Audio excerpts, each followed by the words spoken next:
بسم الله الرحمن الرحيم الحمد لله رب العالمين والصلاة والسلام على سيدنا محمد وعلى آله وأصحابه أجمعين ومن تبعهم بإحسان إلى يوم الدين أما بعد. Jazakumullah khair for continuing being here with us, inshallah. May Allah reward you and give you the best in this world and the hereafter, inshallah. So we are continuing where we left off in the story of Musa alayhi salam. So the last time we spoke about the face-off that happened between Musa alayhi salam and not Fir'aun, ya Sheikh. The magicians, right? The sorcerers, right? The face-off that happened between them that ended and culminated and concluded by the prostration and belief of the Sahara, right? Of the sorcerers. And we touched on how, subhanAllah, Allah subhanahu wa ta'ala is the turner of hearts, right? He's the one that would place Iman in whomever He wills based on His wisdom and knowledge. But it's amazing also how Iman, as a fueling power, has the ability to change a person from one state to another, right? A state of from between focus on worldly gains to a state of just being completely focused on the hereafter. A state of essentially fearing from human beings to not caring about the creation and only caring and focused on Allah subhanahu wa ta'ala, right? And that is such as the power of Iman, right? And this is why an individual who has a strong Iman is a person that you cannot shake, a person that is very well deeply rooted, that is sturdy. And Allah subhanahu wa ta'ala had given the example of like the believer, right? The non-believer, and He used the example of a tree in the Quran, right?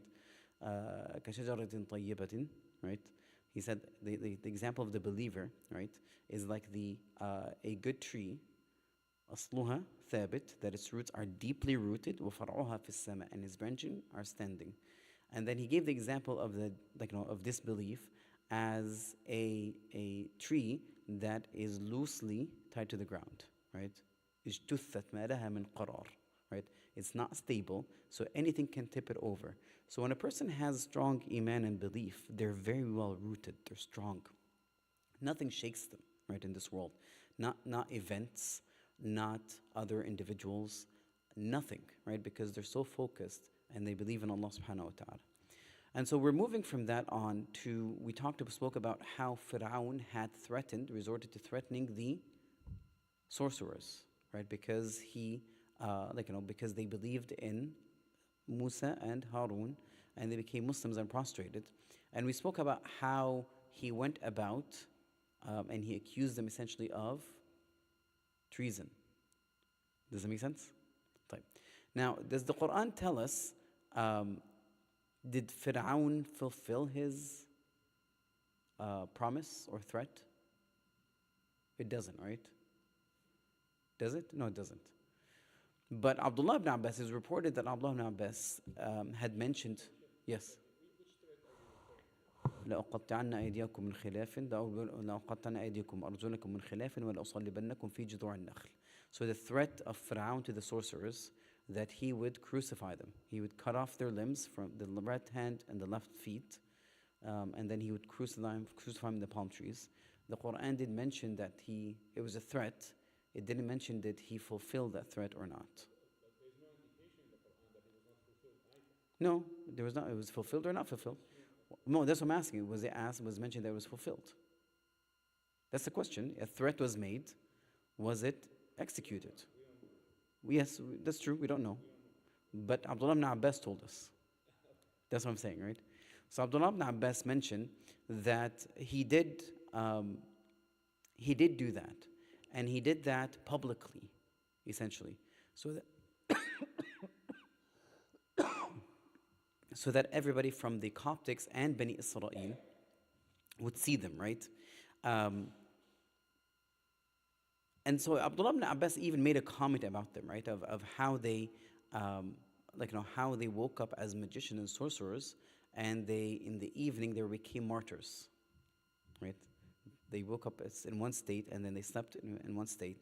And Allah subhanahu wa ta'ala had accepted them because of their intention, essentially, right? Of their intention and their sincerity. And how they completely turned to Allah subhanahu wa ta'ala. طيب.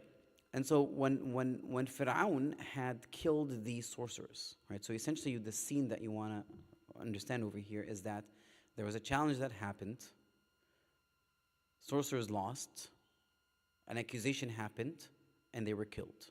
When something publicly like that happens, it is very, very natural that it would cause some sort of, what do you call it? In Arabic it's called balbala. Balbala, how do you translate balbala? Not confusion. Like, talk happening. There is like, it's like news, right? It's something that is big. No, not necessarily gossip, right?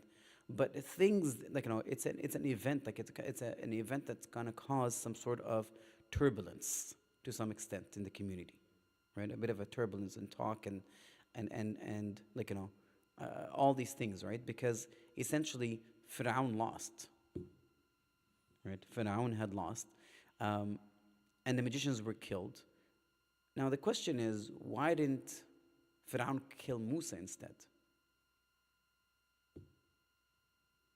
Right? Does it make sense? Why didn't Fir'aun kill Musa instead? Yes. Say that again. I know. But Fir'aun himself, why didn't he think about killing Musa? Yes. Okay. But essentially he killed his own followers. Fir'aun. So the magicians, they worked for Fir'aun. They were the ones that Fir'aun had brought in, whatever had nurtured, and nurtured and so forth. He killed those instead, right? He killed his own people. Now those Sahara, those sorcerers are most likely Coptics. They're not from Bani Israel, right? And so he killed the Coptics. He didn't kill Musa and people from Bani Israel. Why is that?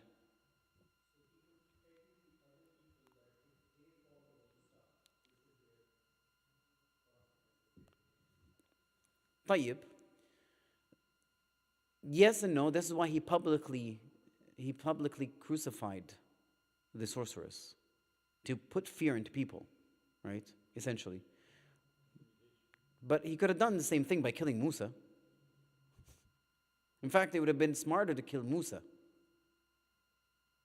If somebody is the source of the problem, do you kill somebody else? Or do you get rid of somebody else? Or do you get rid of the source of the problem? The source. So why didn't you do that?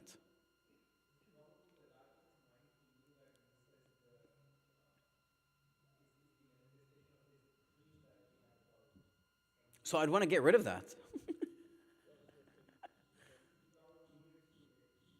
Hold on, Sheikh.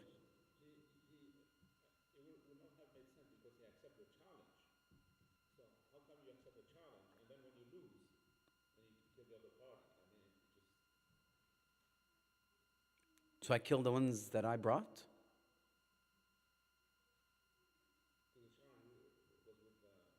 Remember, what did he say? He accused them of what? Of treason, right? I don't know, Allah A'lam, if Fir'aun truly believed that, or he made it as a sort of an accusation to be able to kill them off, but it's a lot easier, or it's a lot, usually you'd want to take revenge on those who think they betrayed you first, as opposed to the one who's more distant. Like the closer the people are, the more harm they are, the further they are from you, right? The less harm you'll face them later on. Does that make sense? So if I bring those people in and I trusted them to do something and they betrayed me, I'm going to get rid of them first. Does it make sense? I'm just trying to analyze the psychology of why certain things were done, but Allah Alam. But nonetheless, essentially he wanted to start with them first and then later get to Musa. But it's a way to essentially that it's a form of a threat to also others. So he used them as an example, right? So those are the people that I brought. Those are the ones that are closer to me. I don't even care about them. I'm getting rid of them. I'm more likely going to get rid of you. Does that make sense? You're confused, Sheikh?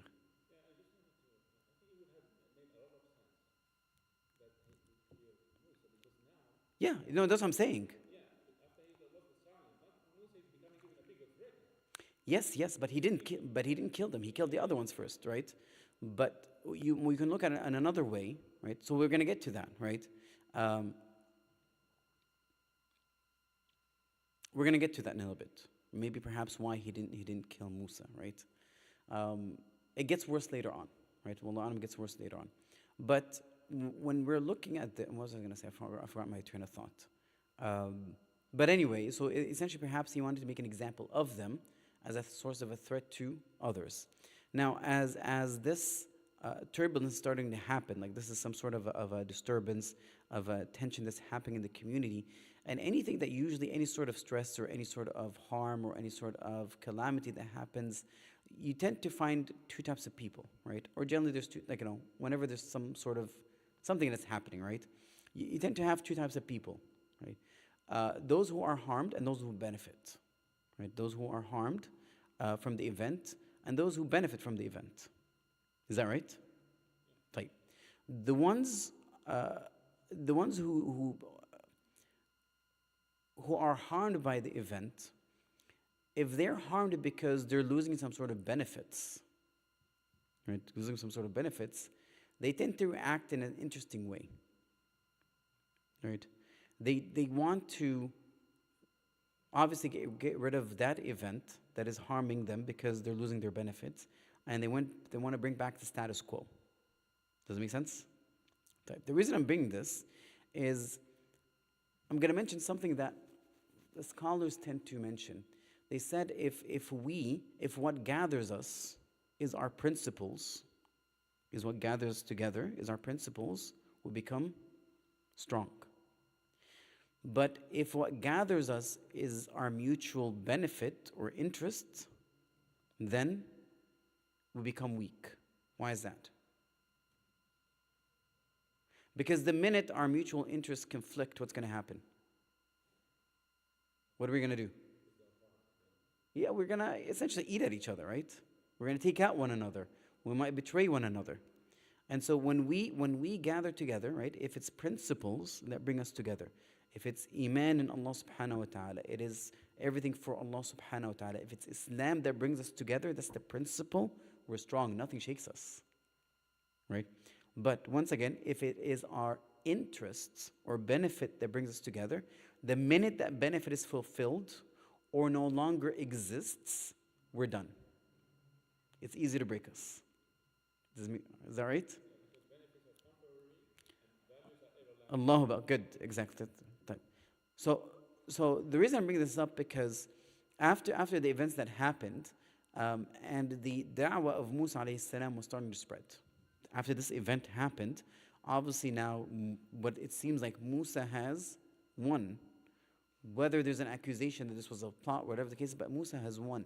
And so in reality, on the grounds, Musa alayhi salam was gaining grounds, right, among Bani Israel, but also among even the Coptics to some extent. And so the ones that were being harmed from all of this are al-mala of Fir'aun, right? The mala, which are the elite class around Fir'aun. And why are they being harmed by this? It's usually, by the way, all the messages of Islam from the prophets, the ones who tend to feel like they harm the most are the elite class. Why? Huh? Well, they have the most to lose in what way? Although realistically speaking, if they submit to Allah subhanahu wa ta'ala, what are they going to lose? So what are they going to do? What are they going to lose?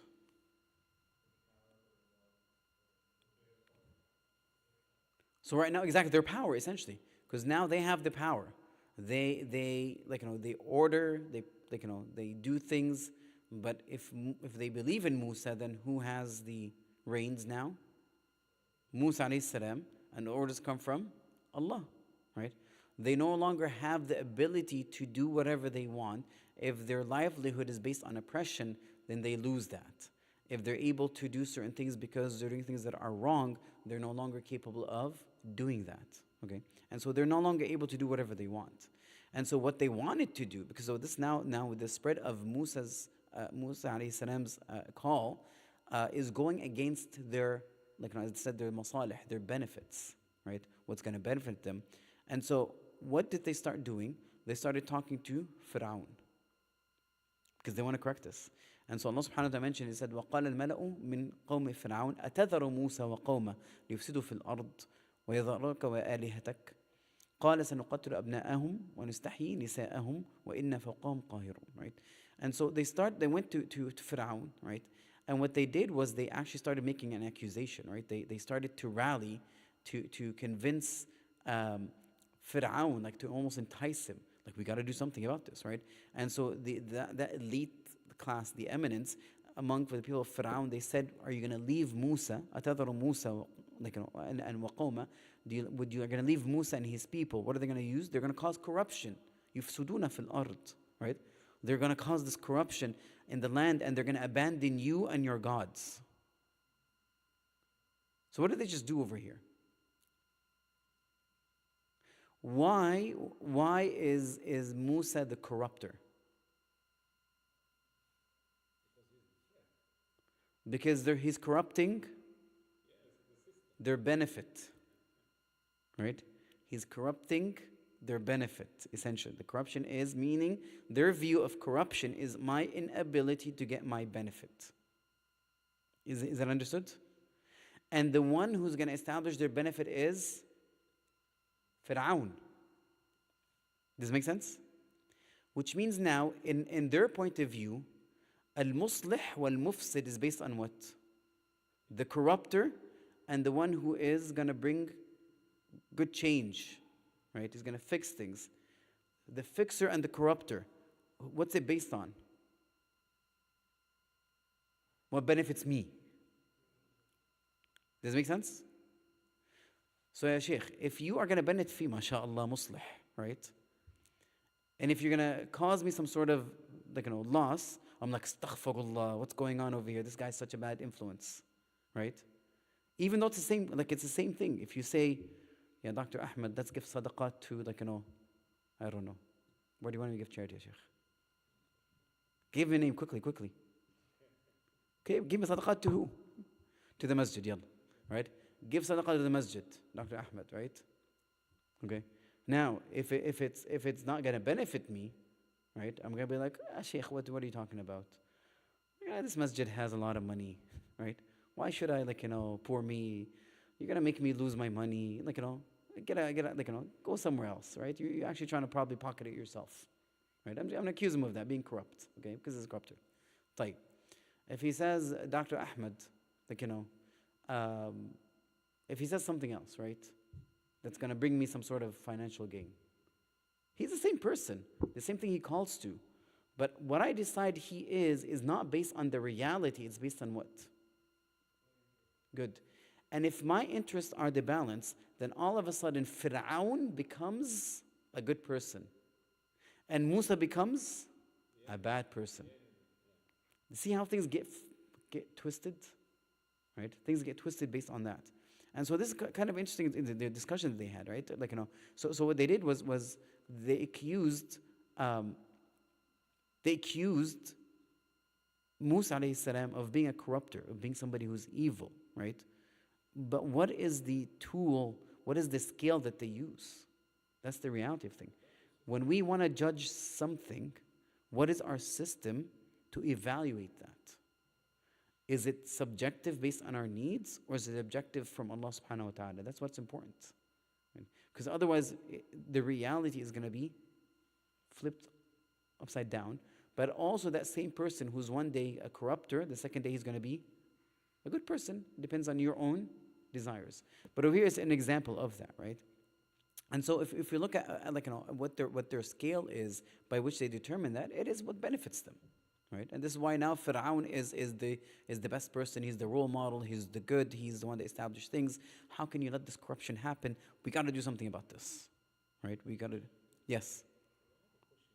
Yes. Are you suggesting that when they say that, just asking, was it hypocrisy from their part, or they truly believe that Musa is going to cause corruption? No. It's obviously hypocrisy. It's obviously hypocrisy. It's not the reality. Most of these people knew that Musa alayhi salam was a prophet. Because, like, openly, a miracle happened. But those who don't accept a miracle is usually because of arrogance. And we have seen many examples of that, right? Starting from Iblis, who Allah spoke to. So he knows the existence of Allah subhanahu wa ta'ala. He knows there's a day of judgment. But why didn't he submit? Arrogance, kibr, right? When you have Abu Jahl, right? Abu Jahl. He was asked, do you believe Muhammad? He said, he never lied. He said, why don't you follow him? He said, our families were competing with one another, right? They fed, we fed. They watered, we watered. They did. And all of a sudden they claimed as a prophet. How are we going to able to do something like that? I'm never going to follow him. Once again, it is pride, arrogance, right? The Jews, when the Prophet went to Medina, why didn't they follow him? They asked me to talk with one another, right? They said, is who? قالوا نعم. When they saw the Prophet, they said, is it him? He said, it's him. Then what are you going to do? I'm going to fight him until I die. Why? Because he's not from the lineage of Bani Israel. What is that called? Arrogance. So there's a difference between knowing the truth and accepting to follow it.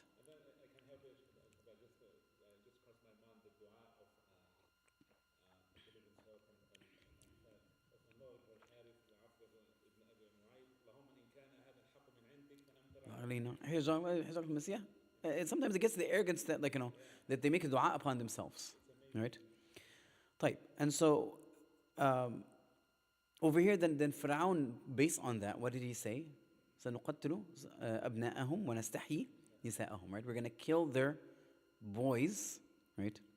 And we're going to leave their girls. The girls, the born type. The question is, so essentially he's going to leave. So right now, one would assume that all of Bani Israel is a threat. Yes? Is he going to kill all of Bani Israel? The old and the young? No. Who is he going to kill? The what? Not just the newborns. All the young ones. All the young boys, he's going to kill them. And the girls, he's going to leave them. Newborn, already born, whatever the case is, he's going to kill all the young generations. Right? And he's going to leave the older ones. But why would he do that? Why not just kill all of them? Sorry? Who? The children? Why not the older ones? The older men, the 30s, the 40s-year-old. He's leaving them. He's just kidding the children.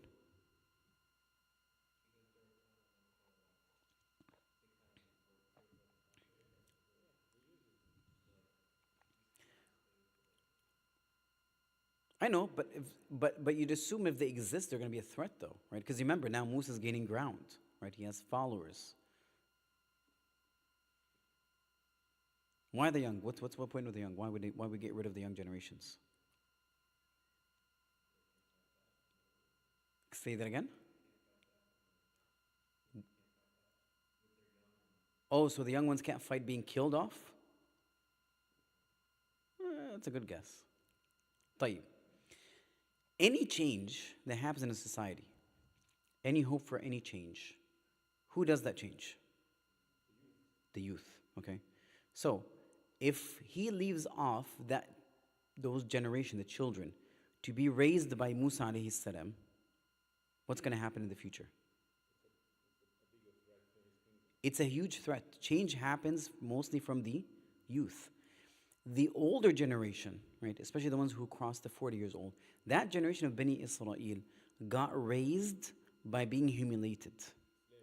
Slavery. And it's their nature right now to be used to that threat, to bow down their head. There is no hope that these people are going to change, or they're going to carry that change. I mean, they're not willing to carry and uphold that change. Usually, any sort of change that happens, the bulk of it is carried on the shoulder of the youth. They have the energy, they have the zeal, they have the creativity, all these things, right? They might lack wisdom. It's true, they might lack wisdom, but the wisdom comes from who? The older generation. And so ideally, the perfect society has a younger generation that respects the wisdom of the older, and the older ones respect the youth, and they guide the youth, right, through their wisdom. And the youth want to accept that wisdom direction, and they carry everything, right? This is how they both kind of work together. It's not by, like, the young ones saying to the older generation, what do you know about this time, right? You're too old, you don't understand what's going on. And then the older ones would talk to the younger ones and tell them, like, you guys are, like, you guys don't know what's going on, you're also the same thing, whatever the case is, right? There is no connection, or there is no cooperation between them, right? That's not how it should be, right? Yes.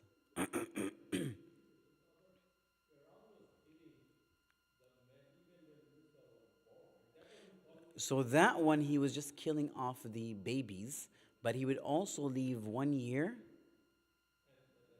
and then another year he would let them. This time, he's killing off all the children, newborn and non-newborn, as long as they're children. All of them, right? But leaving the females. Does it make sense?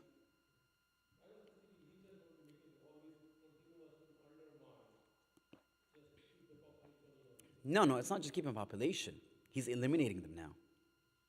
Right? He's eliminating, the entire future generation is being eliminated. And so the older ones, they're going to go old, and what's going to happen to them? They're going to die. And the females that are left behind, most likely they are going to be enslaved. And if they ever have children that are born, they're born to Coptic men. Right? And they're probably not through marriage. So you essentially destroyed the society. You destroyed Bani Israel essentially. Right? طيب. But anyway, so Fir'aun, this is why he kind of resorted to that, right? So he resorted to, like, after the enticing from the eminence, right, from the elite group of what to do, he essentially made that conclusion, right? طيب. And so Fir'aun was not worried about, he was not worried about that older generation, he was worried about the new generation. طيب. Then what happened was, the response of Musa alayhi salam, right? And so Musa alayhi salam, he went to Bani Israel and he said, Ista'inu billah, right? وَاصْبِرُوا إِنَّ الْأَرْضَ لِلَّهِ يُورِثُهَا مَن يَشَاءُ مِنْ عِبَادِهِ وَالْعَاقِبَةُ لِلْمُتَّقِينَ. And so Musa alayhi salam, he said to his people, right? Ista'inu billah, right? Seek the assistance or the help of Allah subhanahu wa ta'ala. Ista'inu billah. Inna al-arda lillah, that all this world, right, all this earth belongs to Allah subhanahu wa ta'ala, right? He said, Sta'inu billahi wasbiru, seek assistance from Allah subhanahu wa ta'ala and be patient. Verily, all this earth belongs to Allah subhanahu wa ta'ala, and what he's going to do, he's going to inherit it to whom he wills of his servants, and the best outcome is for the righteous, right? The best outcome is for the righteous. طيب. One thing that we're going to, it transitions. There's a bit of a transition over here in the discussion that's going to happen next. And it has to do with what is required for any sort of change to happen. Right? What is required for any change to happen? Any sort of change requires a lot of work. Any change requires a lot of work. So if we think, for example, of a land that is fertile but has never been cropped, right? A land that's fertile but has never been cropped. How much energy is required? You need to plow the ground, right? Like the groundworks you have to put in there, pull the ground, whatever the case is.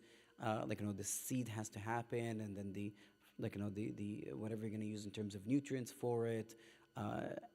That is the first time you do it. Now, the second time around, it's a lot easier, right? Because now it's ready. You just kind of turn the soil over a little bit, whatever the case is, and everything is set, right?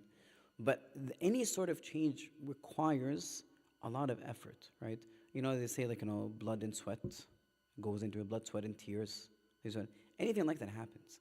Whether it is, for example, to become a scholar, right? A person who once attained knowledge, any sort of knowledge, that requires a lot of sleepless nights.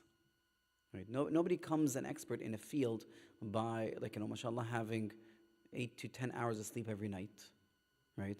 And having, mashallah, 3 meals with 2 naps in the middle, and going out. You don't acquire anything, right? The only, you might acquire obesity, but that doesn't take a lot of work. But any sort of meaningful productivity requires a lot of work, right? Patience, some sort of payment has to go in, right? Energy, lack of sleep, tiredness, fatigue, stress, all of that, okay? But why am I saying this? Is because the response of Bani Israel to Musa's statement was very interesting, right? The response of Bani Israel to Musa was very interesting. The way they responded to Musa when he told them this, he said, قالوا أوذينا من قبل أن تأتينا ومن بعد أما جئتنا. And so when Musa told them, be patient, ask Allah subhanahu wa ta'ala for assistance, be patient. This earth belongs to Allah subhanahu wa ta'ala. He will inherit it to whomever He wills. They said, Musa, we've been harmed, right? Before you came to us and after you have come to us. So what are they saying? What is the difference? Why should, what's going on over here, right? What is the difference? Yeah, and we follow you, things should change, right? But it didn't change. So they're saying, essentially we're saying we did not benefit with anything, right? We did not benefit, right? You come to us, we're harmed, right? Before and after, essentially. So we really gain no benefit. So it's almost as if they're assuming that just because I accepted something, change will happen without me doing anything. So are they willing to work? Are they willing to work? Not really. Not really. And later on, we're going to find another example, right? Another example later on. There's I'm going to tell you this a bit now, but we're going to talk about it more in details. There's a reason why Allah subhanahu wa ta'ala punished them by being lost in the desert for 40 years. Right? It's the same response that they gave when Musa عليه السلام, he said, ادخلوا الأرض المقدسة التي كتب الله لكم. Right? Enter the sacred lands that Allah subhanahu wa ta'ala, or the purified land that Allah subhanahu wa ta'ala had written for you. قالوا إن فيها قوما جبارين. There's people that are جبارين, which means that they are oppressors in it. Right? He's saying, go, you'll enter it. They said, there's people in there. And then when he pressed, he said, اذهب أنت وربك فقاتلا إنها هنا قاعدون. You and your Lord go, you fight, we're going to stay here. Are these people that want to do work? No, right? And I'm saying this because when we look at the reality of what's happening in a lot of the, of the modern generation, the amount of work that gets put into anything is what? They say, work smart, not hard. Do you know what that really means? Do you understand the meaning of that? Work smart, not hard. Don't work too much. Be smart, take shortcuts, whatever the case is. Now, by the way, by all means, if there is two ways to do things, there's no reason to take the harder way, right? But when you always say work smart, not hard, you are saying that there is no point of working hard, essentially. The majority of people nowadays, they want to put a couple of hours of work and get in return something as massive or triple or quadruple or whatever amount of what they're supposed to be getting. It just makes no sense, right? If our ummah wants to change its state, it means what? We have to put the hard work. But there's something also important. You remember I said the future generation over here, this is Fir'aun, what he did, the future generation is the important one. The question is, how are we raising those future generation? What are we raising them on? What are they doing now? What is their focus? Right? What is their focus? No, seriously, what is their focus? I can give you a hint. Come on, you guys know what their focus is. Huh? Make money. It is this, Habibi. That is their focus. It's social media, right? That's all they care about. Or the games or whatever the case is. That is a complete form of intoxication. If this is what they're doing, what is their goal in life? Their pleasure. That's it. And remember we said if we gather on a principle, we're strong. But if we gather on our whatever we needed, pleasure, whatever desires, khalas, we're weak, that's it. Like, like a generation of future that is just so self-absorbed that all they care about is their desires, then how do you expect change to happen? It's a bit of a problem, right? We need to shift how we raise our own kids. But we also have to remember our kids are affected by us. So if we're, for example, always on this, why would we expect our children not to be on this? You know, I was kind of, I saw one of the funniest commercials, right? I don't know if you guys came across this or not. A teacher had a meeting with a parent, and the project was that the children had to draw their parents, like a family picture, right? And the paper, like, the mother called in the parents. She said, like, look at how they drew you. Do you wonder why this is happening, right? And the picture was the little girl, she drew herself, right? Or the child drew themselves, holding the hand of the parents. But the parents, their face was blocked off by something that is rectangular, that's black. Sorry, that's blacked out, right? Rectangular, right? And the teacher's asking, like, do you know why your child is drawing this? Like, this is kind of concerning. And all of a sudden, both parents are like, oh my God, what's happening? We got to check this out. We're going to call whatever the case is, right? And so essentially what the kid drew was what? This, literally, right? But the worst part is the teacher got up to put that picture on the wall. All the children in the class do the same thing.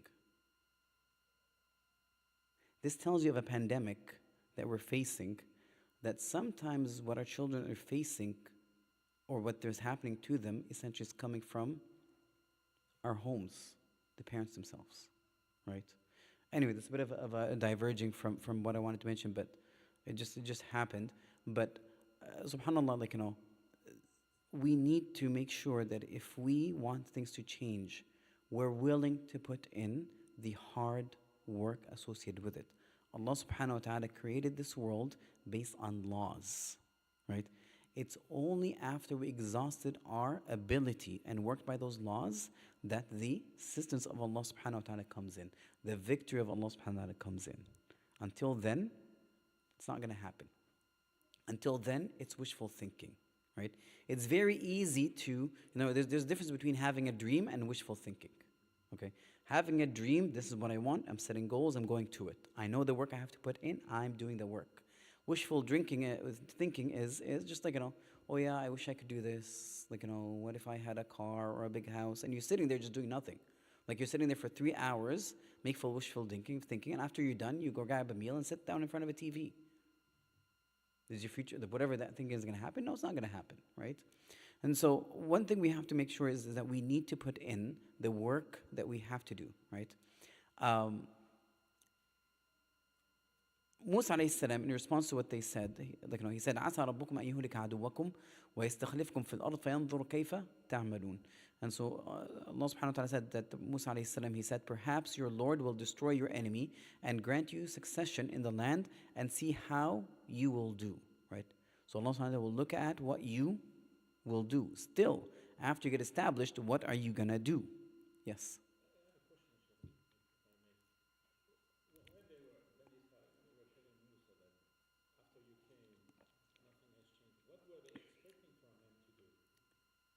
Well, I guess obviously they're expecting, that their situation would change. Yeah, Sheikh, listen. Whatever the logic is, you can obviously see it's illogical. But generally speaking, if a person doesn't want to do work, are they going to blame themselves? You say you're a prophet, yeah, make dua. Where's the support, right? You told us to follow you, we followed you. Where is the change, right? But here's the thing, right? It is true that being a Muslim will make your life better. Is that right? Type, excellent. But does that mean it will become better without me putting the work? No, it doesn't mean that, right? I have to put in the work. Islam will make your life better if you're applying Islam. That's what it means, right? If you're applying Islam. Islam will make the world better if we're applying Islam. That's what it is. Yeah. Hold on. طيب. Then Allah subhanahu wa ta'ala, once this happened, right? Once all this happened, this conversation, whatever the case is, Allah subhanahu wa ta'ala mentions what He started subhanahu wa ta'ala doing with Bani Israel. Sorry, the Aqbat, right? With the people of Fir'aun. Because essentially they're not exactly following, Fir'aun is not following, the elites are not following, and so forth. And so Allah subhanahu wa ta'ala, essentially what He did was what He would do as a reminder for people first before the punishment. And if you look at Allah subhanahu wa ta'ala, it's from His mercy that He does not immediately punish. From His mercy that He subhanahu wa ta'ala offers chances. And sometimes those chances come in the state of constrictions, slight hardships. Why? Because when a person is faced with a hardship and they realize that they have nobody else but Allah, what do? They turn to Allah subhanahu wa ta'ala. This is what Allah subhanahu wa ta'ala said, فَلَوْلَا جَاءَهُمْ بَأْسُنَا تَضَرَّعُوا وَلَكِنْ قَسَتْ قُلُوبُهُم. Right? Allah subhanahu wa ta'ala said, when our punishment came to them, did they not humble themselves? So when punishment comes, we tend to humble them. So Allah subhanahu wa ta'ala, but their hearts essentially have been hardened. That's what Allah subhanahu wa ta'ala said. So Allah subhanahu wa ta'ala would essentially, He started now, Musa is there doing his da'wah, Fir'aun, his people are not accepting. So Allah subhanahu wa ta'ala started testing them, right? Not testing them. Allah subhanahu wa ta'ala started sending punishments to them, right? Sending punishments to them. And Allah subhanahu wa ta'ala, He mentioned, He said, وَلَقَدْ أَخَذْنَا آلَ فِرْعَوْنَ بِالسِّنِينَ وَنَقْصٍ مِّنَ الثَّمَرَاتِ لَعَلَّهُمْ يَذَّكَّرُونَ.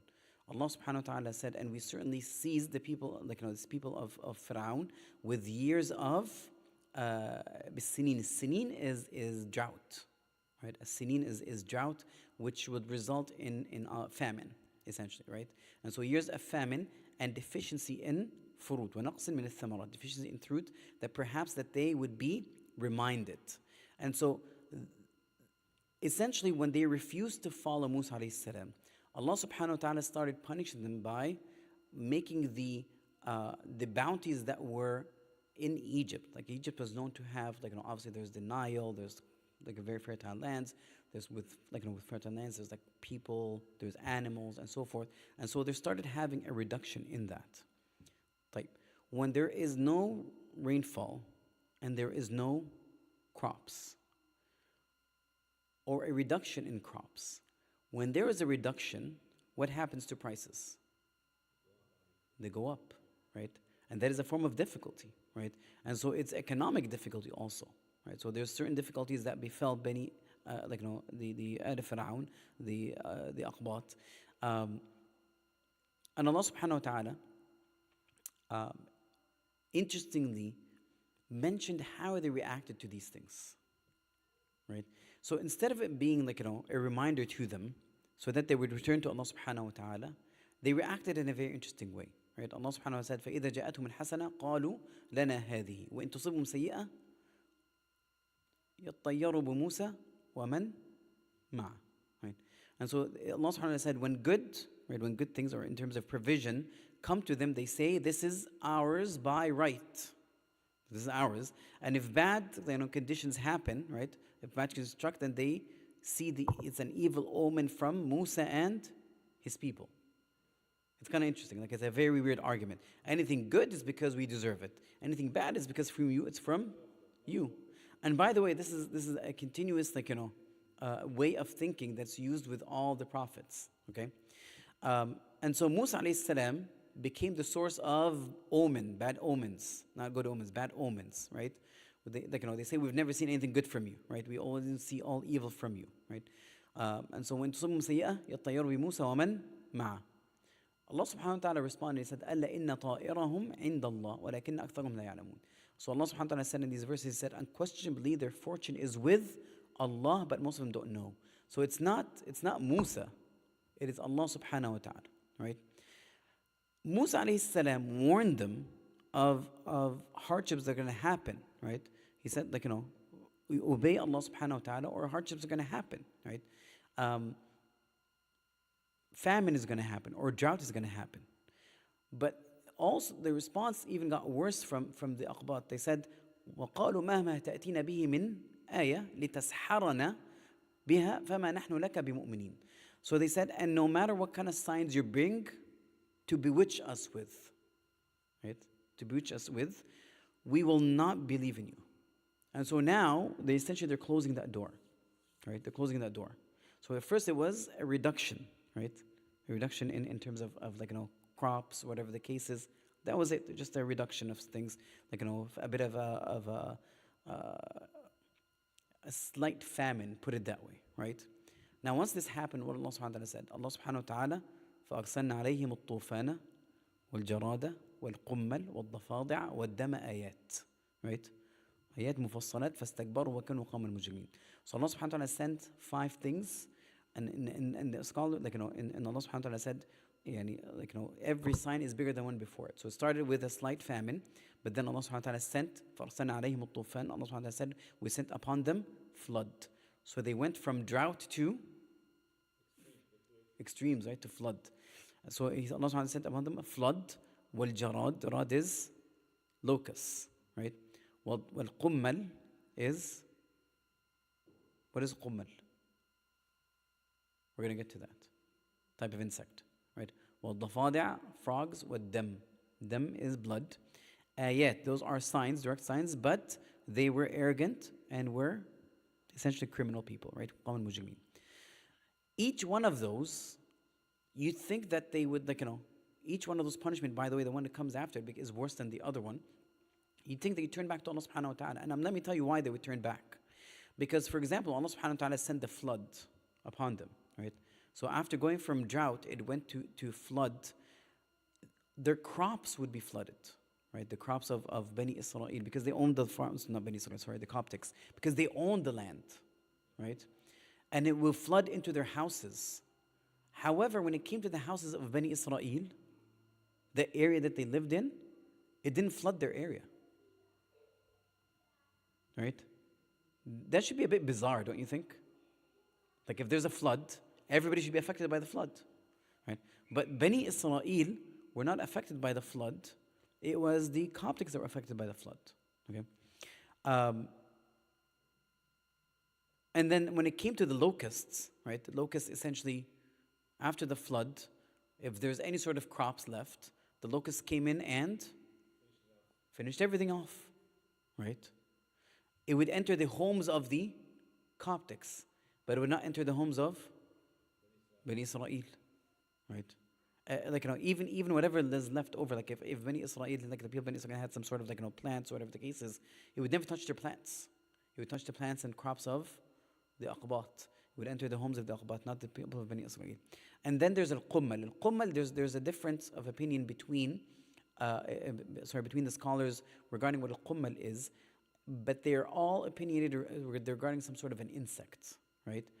So yes, some said it's lice, but others said it's actually ticks, right? And others said it is fleas, right? Those who said it's ticks means that it was ticks that affected everything. It affected their animals, it affected them themselves. It would bore underneath their state, it will stuck them. So it kind of was, they couldn't get rid of it. All of a sudden it affected all their animals, affected their bodies. But when it came to Bani Israel, it didn't affect any of them, right? Like, by now, somebody should be like, why is it not affecting these people? What is the difference between us and them? And what is the difference? What is the difference between Bani Israel and the Coptics? They're believers. So one should assume, okay, there's something happening here, right? طيب. And then there is, after that, there is like an al-dafadi', right? Al-dafadi', which is the frogs. And what happened over here is that these, like, all of a sudden there's an infestation of frogs, that the frogs would jump into every sort of container they had, and food and all these things, and they'll be walking the streets, they step on them. It was just complete. I love your face. His face is like, ew. But anyway, it ruined their life, right? But it entered also the homes of the Coptics, but not the homes of Bani Israel. And the last one, which is blood, there's 2 interpretations of what the blood is. One interpretation is that it is a ru'af. Ru'af is that nasal bleeding that happens, right? So it's said that anytime the people of Bani Israel would want, like, hold a container of water to drink, all of a sudden it would bleed into the water. Whatever they're going to do is going to bleed into it. And that didn't happen to Bani Israel. The other interpretation is that whenever they, what actually it has nothing to do with bleeding, but the actual fluid, Allah would make it turn into blood. And so if a Coptic holds a water, it'll turn into blood.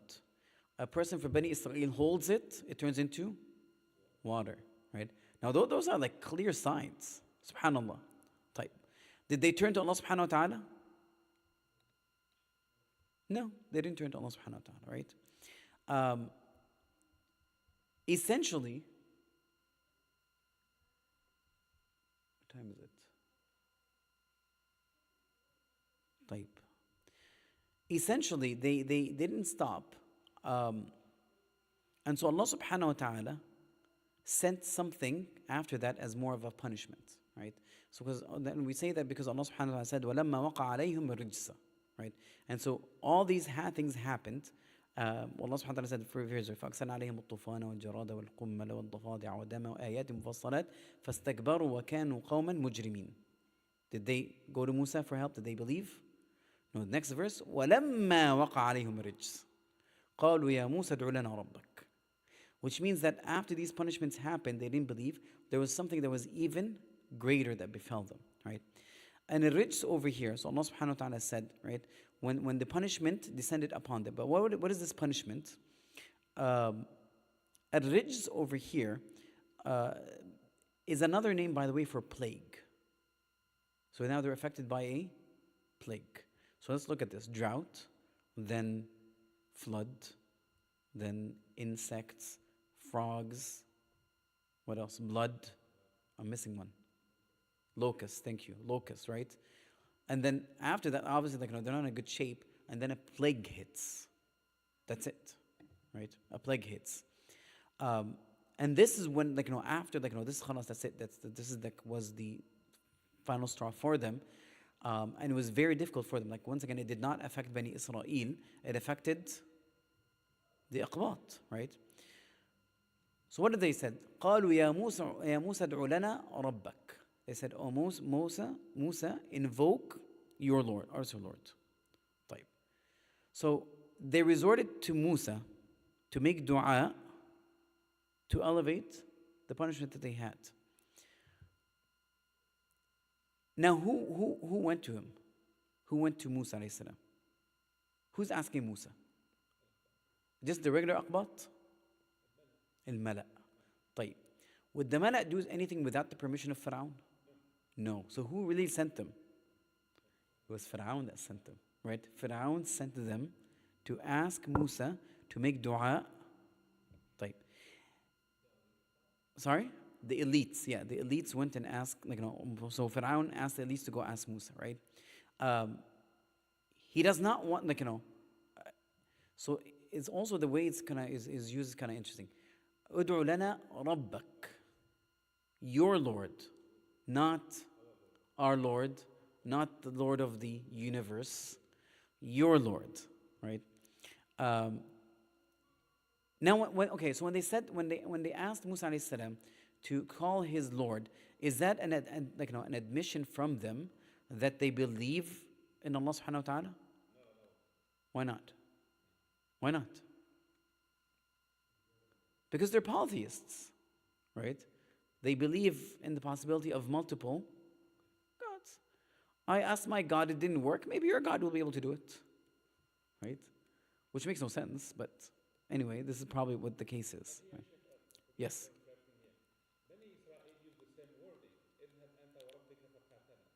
فقاتل إنها هنا نحن قاعدون. Yes. I know, but the people of Musa are not polytheists. Because I'll explain it when we get to it, inshallah. They did that for more of a specific reason, but we'll get to it. Right, inshallah. There's a bit of arrogance in them, but also ignorance. Because they're the same people, they said, Ya Musa, اجعل لنا إلها كما لهم آلهة. Right? So there's a bit of arrogance and ignorance in them. طيب. Now for them, so when they asked, Musa alayhi salam, right? So when they asked Musa to make dua, they made two promises. They said, لَإِن كَشَفْتَ عَنَّا الرِّجْسَ, if you remove this plague from us, لَنُؤْمِنَنَّ بِكَ, we will believe in you.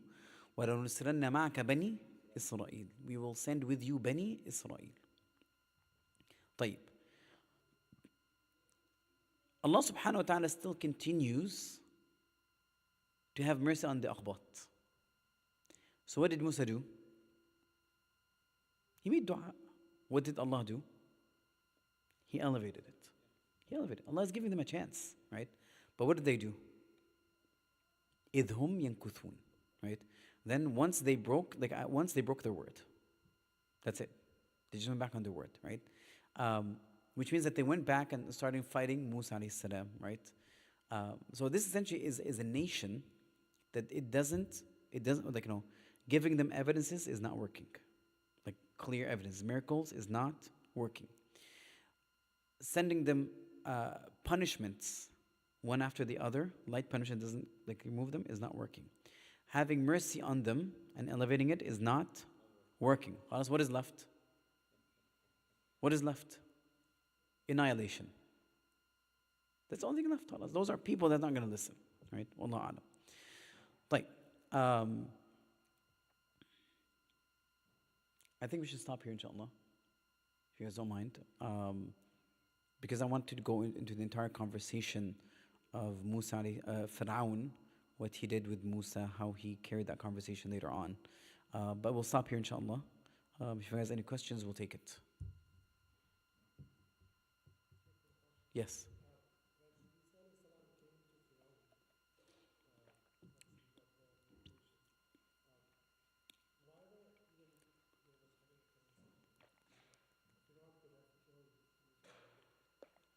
Because he had that conversation in front of a group of people. It wasn't a private conversation.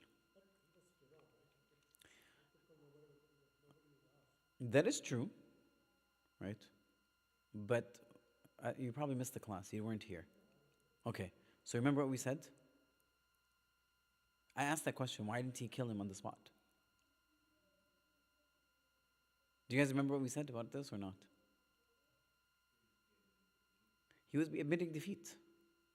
If he killed him on the spot in front of, because that discussion happened with Bani Israel and the Coptics were there, because it's in the palace inside of, it was like a conversation, a public conversation. And so Musa alayhi salam presented an argument.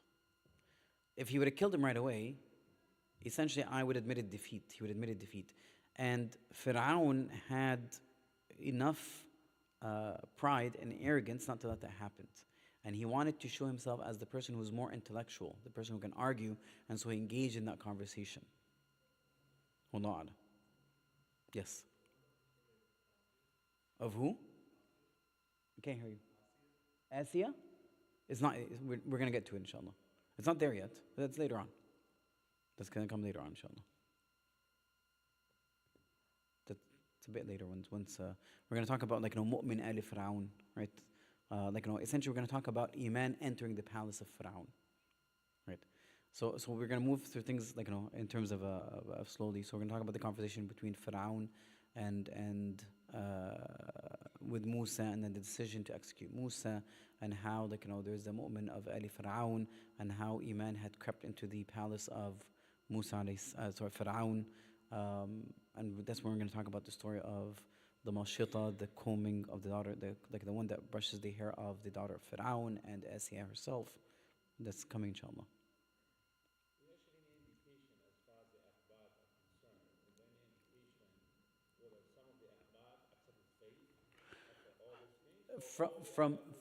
From my understanding of how some of the scholars were commenting on things, is that part of the issue that Fir'aun was having now is that some of the akhbat were starting to follow Musa alayhi salam.